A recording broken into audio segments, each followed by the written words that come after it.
નમસ્કાર, સ્વાગત છે તમારું અમારી ચેનલ ક્યાંના સ્ટોરી બુકમાં. સામા પાંચમ વ્રત વિધિ અને વ્રત કથા. આ વ્રત ભાદરવા સુદ પાંચમના દિવસે કરવામાં આવે છે. મોટે ભાગે સ્ત્રીઓ રચો દર્શન દરમિયાન જાણે અજાણે થતા દોષો નિવારવા માટે આ વ્રત કરે છે. આ વ્રત ઋષિ પંચમી તરીકે પણ ઓળખાય છે.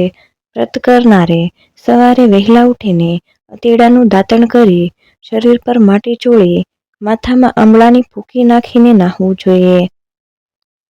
આ દિવસે સામો ખાવું, ફળાહાર કરવો, અનાજ ખાવું નહીં. સ્નાન કર્યા પછી મહાદેવજીની ભક્તિભાવથી પૂજા કરવી. આ રીતે 5 વર્ષ સુધી આ વ્રત કરવું. ત્યારબાદ તેનું ઉજવણું કરવું જોઈએ. એ વખતે અરુંધતી સહિત સપ્તઋષિઓની પૂજા કરવી અને બ્રાહ્મણોને જમાડી યથાશક્તિ દાન દક્ષિણા આપવી. વ્રત કથા. ઘણા વર્ષો પહેલાની વાત છે. વિદર્ભ દેશમાં ઉતક નામે એક બ્રાહ્મણ પોતાની પત્ની સંધ્યા અને પુત્ર પુત્રી સાથે રહેતો હતો. પુત્ર સુદેશ સર્વ વિદ્યા ભણીને હોશિયાર થઈ ગયો હતો.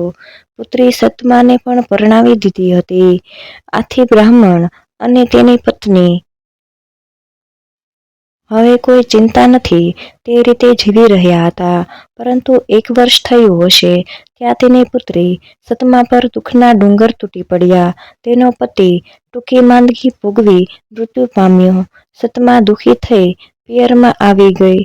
ભર જુવાનીમાં પુત્રીની આવી હાલત જોઈ માતા પિતા પણ દુઃખી થઈ ગયા. તેઓએ પુત્રીને આશ્વાસન આપીને પ્રભુ ભક્તિમાં ધ્યાન આપવાનું કહ્યું. બ્રાહ્મણ અને તેની પત્નીનું મન સંસારમાંથી ઉઠી ગયું. આથી તેઓએ વનમાં જઈ આશ્રમ બાંધી ધર્મપરાયણ જીવન જીવવા લાગ્યા. પુત્ર સુદેશ અને પુત્રી સતમા પણ તેની સાથે જ હતા. ધર્મના કાર્ય કરવા છતાં સતમાને આખો દિવસ કોઈ વાતે પૂરો થતો ન હતો. આથી તે બપોરના સમયે આશ્રમ પાસે આવેલા એક ઝાડ નીચે ખાટલો પાથરી સૂઈ જતી.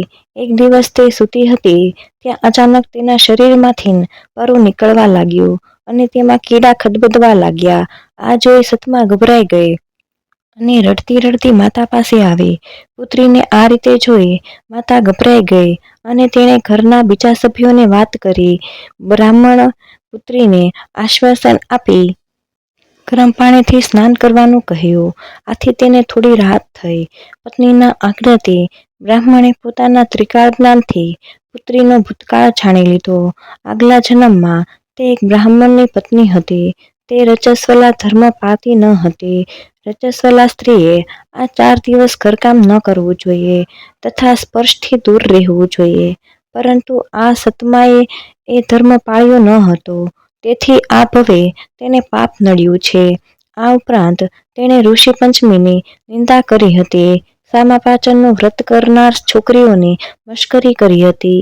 આથી આ ભવે તે પતિ સુખથી વંચિત રહી છે અને આખા શરીરમાં કીડા પડ્યા છે. બ્રાહ્મણને આ વાત સાંભળી તેની પત્ની વિલાપ કરવા લાગી. આથી બ્રાહ્મણે આશ્વાસન આપતા કહ્યું કે સતમા તેના પાપનું નિવારણ કરી શકે છે. તે આ વ્રત ભક્તિભાવથી કરી પોતાના પાપનો નાશ કરી શકે છે. આ સાંભળી બધા ખુશ થયા અને વ્રત કેવી રીતે થાય તે પૂછ્યું. બ્રાહ્મણે કહ્યું કે ભાદરવા સુદ પાંચમના દિવસે આ વ્રત થાય છે.